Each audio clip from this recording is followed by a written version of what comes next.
Chazak Baruch Rabotai, Shavua Tov, Besorot Tovot, Tezkou les mitzvot. Aujourd'hui on est le 5 Elul et justement on a une paracha bien sûr extraordinaire et d'actualité avec une mitzvah que tout le monde la connaît, mais il n'y a pas beaucoup qui l'ont fait cette mitzvah. Pourquoi pas aujourd'hui donner les détails avec les ségoulottes de cette mitzvah qui est la seule avec le respect des parents que la Torah nous garantit une longue vie. Mais il n'y a pas que ça. Quelle est cette mitzvah? Shilua Haken en hébreu.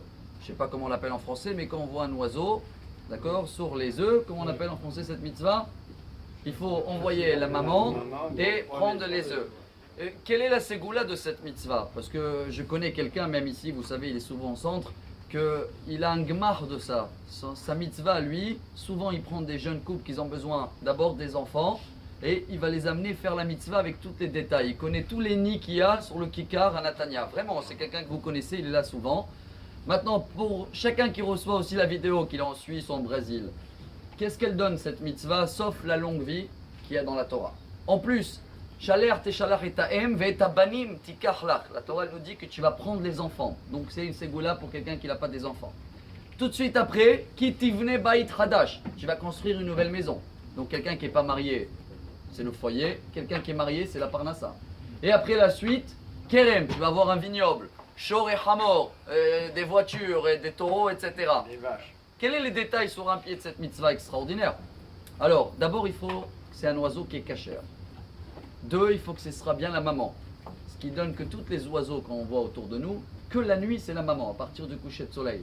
Dans la journée, c'est le papa, parce que la maman, elle travaille toute la journée. Et en plus, la nuit, elle surveille les enfants. Et qu'est-ce qu'il faut encore savoir quand on fait cette mitzvah? Qui carré, il dit Rashi, et c'est une Gemara également, Gemara Houlin, page 138. Ça doit être par hasard, sur ton chemin, quelqu'un que chacun peut faire la mitzvah. Si c'est chez toi, et quand quelqu'un que tu vas le voir, tu vas le croire un voleur, c'est pas bon. Donc, si on trouve tous ces détails-là, on arrive à envoyer la maman. Il y a un grand débat, est-ce qu'il faut utiliser les œufs ou pas? Le minimum c'est de les lever un petit peu, montrer à les enfants. Qu'est-ce qu'on gagne? Le Rambam, le Maïmonide, il dit, ne cherche pas à comprendre.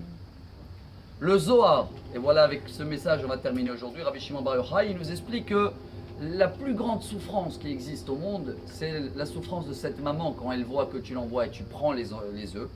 Même si la vérité elle revient, hein. Il y en a qui disent elle revient pas, c'est pas vrai. J'ai vu moi-même, le monsieur il m'a montré, elle arrive, elle retourne après. Mais ces quelques secondes de souffrance, c'est le seul souffrance qui arrive direct chez Hachem, sans intermédiaire. Et alors, ça réveille les miséricordes en haut pour dire nous aussi, le peuple d'Israël, qu'on est comparé à une Yona, on n'est toujours pas été délivré. Alors que chacun de nous se rappelle que même en ce moment, Slichot, chaque fois qu'on prie et qu'on demande pardon, ça arrive directement à Hachem. Parce que Melech Basadeh, le roi il est là dans les champs. Alors que chacun de nous avance dans ces domaines-là pour Bezrat Hachem avoir toujours les miséricordes d'Hachem sur nous. Le chauffard du jour.